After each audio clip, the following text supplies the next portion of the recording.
All these sea nymphs are thought to bring bad luck and, with their unimaginable beauty and charming songs, lure hapless sailors to their deaths.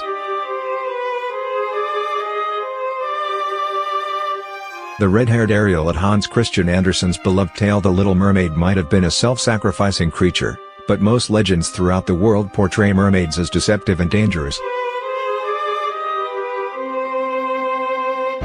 In 1493, Christopher Columbus claimed to have seen 3 near the Dominican Republic. They were manatees, as did Henry Hudson, who discovered the Hudson River, during an expedition in 1608.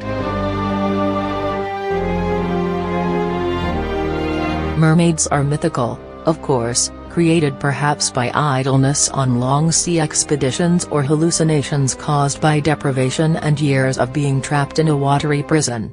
Or maybe they were born out of the most universal of all human impulses, to pass the buck when things go wrong. The Mermaid in Imogen Hermes Gowan's debut historical/fantasy novel, in keeping with ancient mythology, is something of a horcrux, bringing out the worst in whoever is unfortunate enough to cross its way. The novel, shortlisted for the Women's Prize for Fiction 2018, is set in 18th century England and recreates that period remarkably.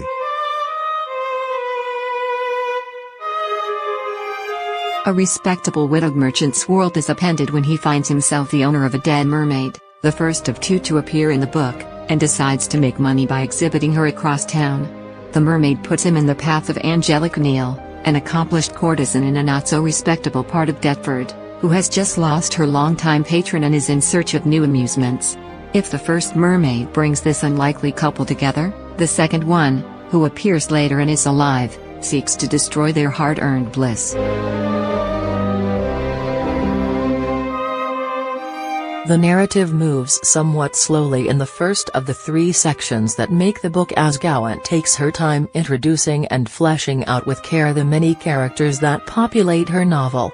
She animates a small town in England of 1785 with her glittering prose, recreating its shipyards, brothels, courts, coffee houses, streets, its manners, people, customs, as well as the cruelty and fickleness that was a part of life, especially for women, in the ages gone by. What is just as remarkable is that Gowan does all of this using 18th century parlance, which makes the experience of reading a work of historical fiction all the more authentic, without making it boring. A great amount of research must have gone into getting the historical aspects right, but it is well blended and there are no information dumps that act as speed breakers in the narrative. The story picks up pace by the time the second mermaid makes her appearance, and from then on the novel is hard to put down. Gowan's writing is gorgeous and very visual.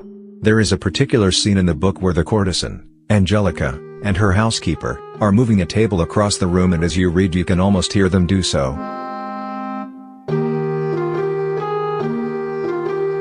The novel is a bit slow in the beginning and it may take time for the reader to warm up to the characters and care about their fates.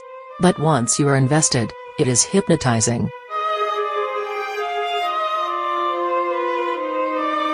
Now, how many 18th century novels can boast of such charms?